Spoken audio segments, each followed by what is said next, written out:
Hi guys, welcome back to the channel. It's been a long time since I recorded the last video, and this time I thought let's make on something based on university life, something based on the student's life. So I came up with a very interesting topic which I have in my mind right now, and I thought let's record a video on this. And once my exams are over, I'll be more consistent on YouTube. So for now, please bear with me. So in this video, it is very interesting a topic which I just brought up, and I think it is something which is very useful in today's life, also in today's university life. So typically talking about university, there's a lot of things that students have to do, and especially when you're living in a hostel. Time management is a bigger issue. There is another issue that we cannot study effectively. So I'm going to be focused on two of these things, two of these major sections in this video. So I'll provide you the timestamps as well, where you can skip to particular parts of the video. So the first section is derived to being studying effectively, and number two is managing your time effectively. So both of these things which we'll put this in this video. So keep on watching, and I hope you like it.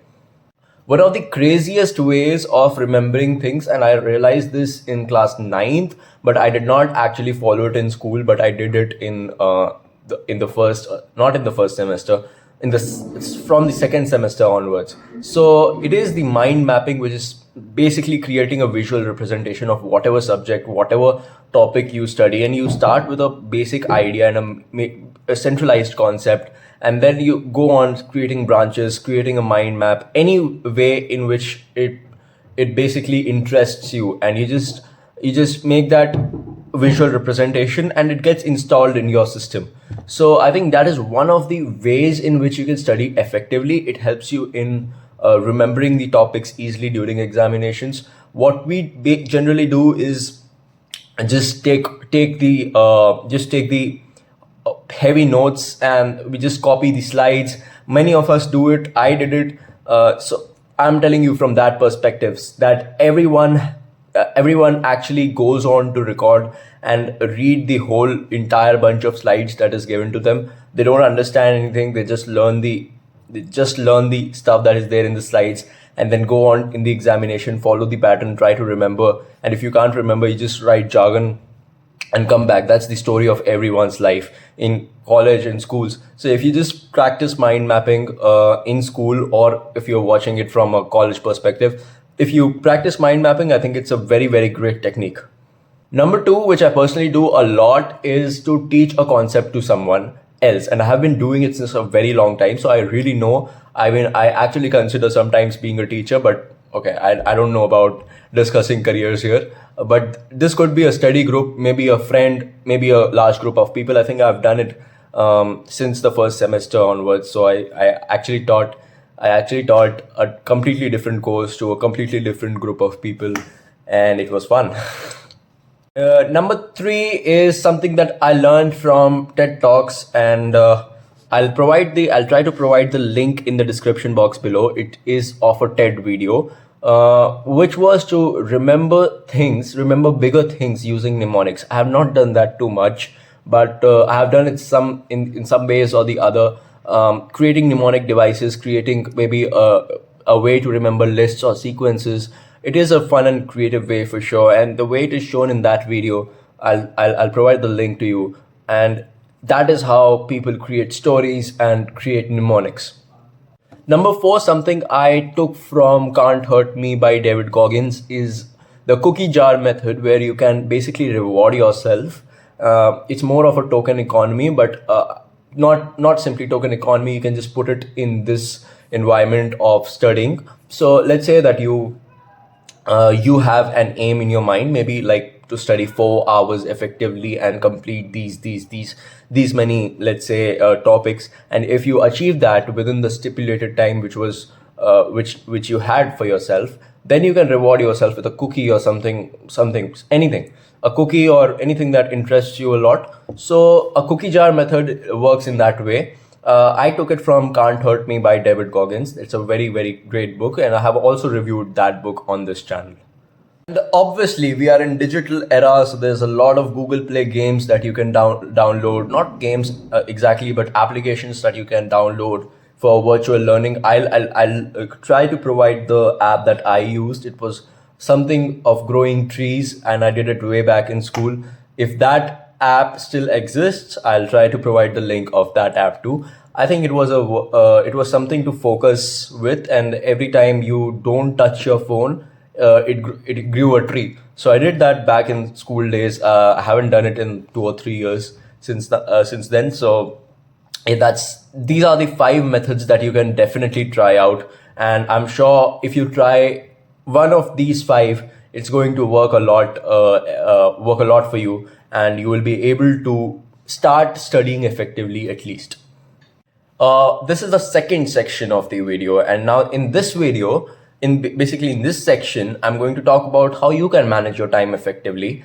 And okay, talking about first semester, you wouldn't have a lot of things to do. But if you're a creative guy, or maybe you like creating things things virtually, for example, I was a content creator and a writer when I came into this college, and I had to manage my studies, write articles on LinkedIn, and post videos on YouTube. So for me, it was very difficult to manage, and I think because of that, I have been inconsistent on YouTube as well in the first semester. But second semester was much better. So for that, it is to manage time. It basically depends on a lot of factors, to be honest. And I think there would be a separate video if I ever try or make time management tricks for you guys. But see, I don't want to be a guru or a mentor who will tell you how to do stuff. I can just give you some tips. One of the major tips that I learned was that you can designate different slots of your time of your day to different things. For example, in the morning you can just in the morning, for me, because college made me a night owl. So I sleep late, I wake up early. So for me, the morning section is definitely given to studies which do not require much attention.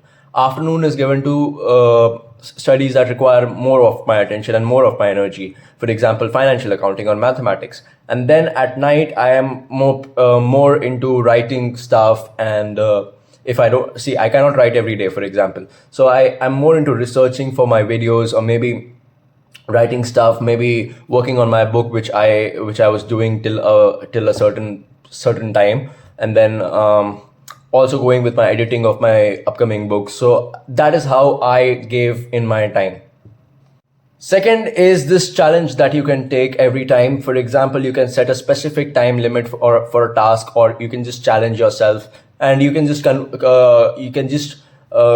do it faster than the stipulated time which is given to you. So pretend like you're in a time capsule or something. The goal is to complete the task when the time runs out, and this adds more of an urgency, but there's a lot of mistakes that you might end up committing. So I don't recommend this technique much to you, but I have been recommended these techniques in the last 2 years. So that's if you like doing it that way, maybe it might work for you. It's more of a psychological game.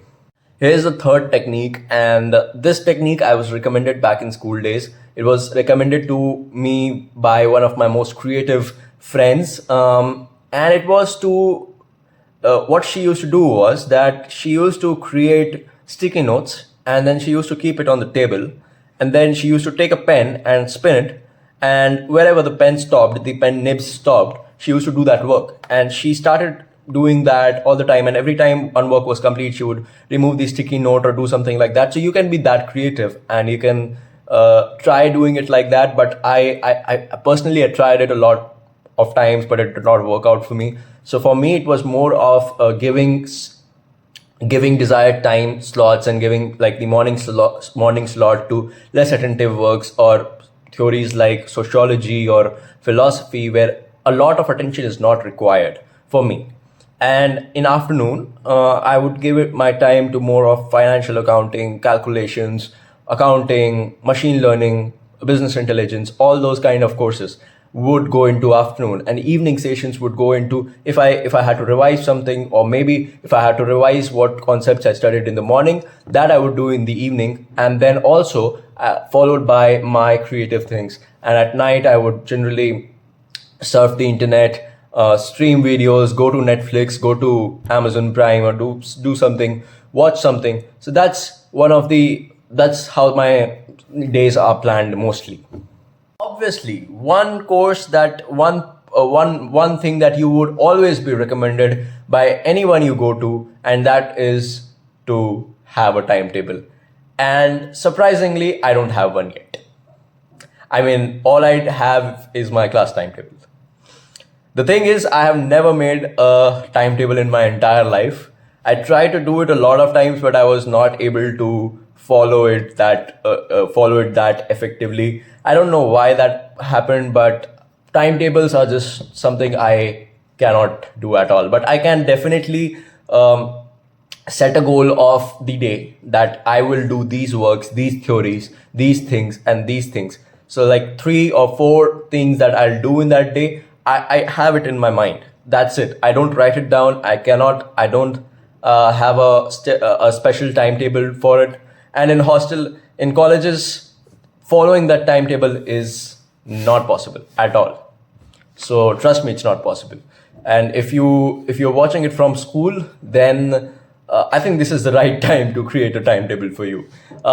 With that, I am going to study for my exam, and that's it for the video. I tried something new. I was recommended this on Instagram, so I thought, let's do it. Let's try to record it, and I think it turned out well. So with that, I hope I can bring out such videos on a monthly basis, and also be consistent with my book reviews, because that's what the channel was meant for. So once my exams are over, I have my internships, but I'll try my best to be really, really consistent, and make more such videos, more productive videos. Thank you, and thanks for watching.